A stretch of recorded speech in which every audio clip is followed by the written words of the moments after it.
찐찐들 안녕. 여러분 반갑습니다. 성형외과 전문의 홍기웅입니다. 저희 방송 나가고 나서 반응이 좀 있으셨나요?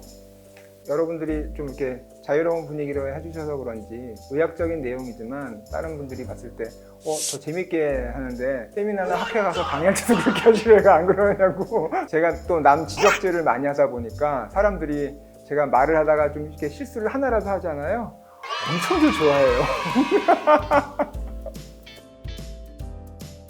마스크 쓰는 게 일상이 되면서 남성분들도 뿌띠 성형을 많이 하신다고 하더라고요. 일단 마스크를 쓰는데 왜 턱선을 얘기할까 생각을 하게 되면 첫 번째, 야외 활동을 좀 못하고 마스크를 쓰고 있다 보니까 얼굴은 가려지니까 자기 자체를 조절을 못해요. 술 많이 먹고 안주도 많이 먹고 점점 얼굴이 커지는데 마스크로 가리고 다니다가 이제 어느 날 이제 안 되겠다 싶으면 이제 오는 거죠. 그래서 남자들 같은 경우에는 마스크를 가리고 다니는데도 불구하고 오히려 마스크 때문에 이게 자꾸 얼굴이 커진다고 생각을 하게 되고 그렇게 돼버리니까 오히려 이제 턱선 같은 경우에는 그런 목적으로 오는 남자분들이 많은 것 같아요.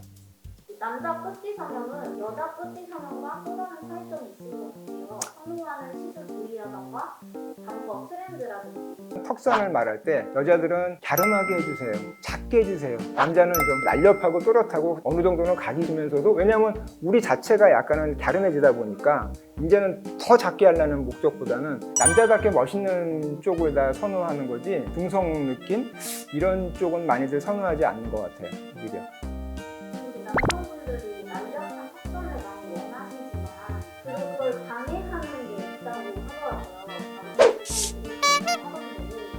그렇죠. 요즘에 아주 이슈가 되고 있죠. 네. 아무리 다이어트를 해도 또 턱살이 안 나니까 그런 얘기가 있는데 어떤 문제가 있나요? 제가 이제 침샘이라는 거를 설명을 먼저 드리게 되면, 침샘은 세 군데에 존재를 해요. 귀밑 침샘, 의학명으로는 이하선이라고 하죠. 턱밑 침샘, 악하선이라고 얘기를 하고요. 그다음에 바깥으로 보이지 않는 턱 밑에 있는 또 침샘이 하나 있어요. 설화선이라고 하거든요. 이런 성형외과에서 보통 컨트롤할 수 있는 침샘은 귀밑 침샘, 이하선하고 턱밑 침샘, 악하선이 되는 거고요. 그것들이 이제 커지게 되면 우리가 침샘 비대증이라고 얘기를 하는데, 이하선하고 악하선은 기능이 조금 틀려요. 이하선은 음식 먹을 때 침이 나와야 되잖아요. 그래서 물 같은 침이에요. 장액성 침샘이라고 해요. 입안을 촉촉하게 하는 침샘은 악하선 침샘이에요. 악하선은 약간 점액질이에요. 그 두 가지에 따라서 이제 우리가 이 사람이 어떤 게 비대증이 왔냐, 그러면 증상도 틀려지게 되는 거고,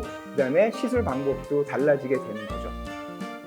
보시게 되면 이 광대뼈 부위보다 이 밑으로 가면서 점점 좁아져야 되는데 여기가 거의 비슷하죠. 그냥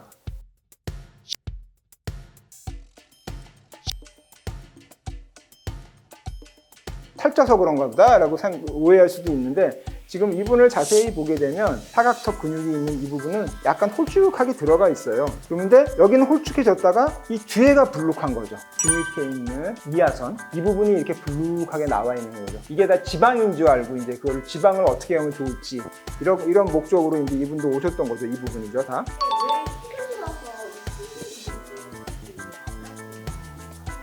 먹고 살기 편해져서 그런 거죠. 먹을 게 하루 종일 있어요. 먹을 게 있으면은 얘는 자극이 가니까 침이 나온단 말이에요. 커질 수밖에 없는 거죠. 침을 많이 분비를 하기 위해서는. 그래서 침샘 비대증이 요즘에 많이 늘어나게 된 거죠. 침샘이 커진 건지 내가 살이 찐 건지 판단하기 어려울 것 같아요. 귀밑이 많이 튀어나오지 않게 침샘이 있는 경우에는 위쪽이 크고 아래쪽은 삼각형 모양으로 이렇게 갸름하게 돼 있어요. 그래서 잘 안 만져져요. 이렇게 만졌을 때 유난히 이 부분이 불룩한 분들이 있어요. 그리고 침샘은 약간 조직이 지방이랑은 강도가 틀려서 좀 단단해요. 그러니까 남자들은 주로 이제 과음, 과식, 여자들은 문제가 과음, 과식을 한 다음에 일부러 막 토하는 경우들도 있죠. 그리고 너무 심하게 막 다이어트를 하고 그런단 말이에요.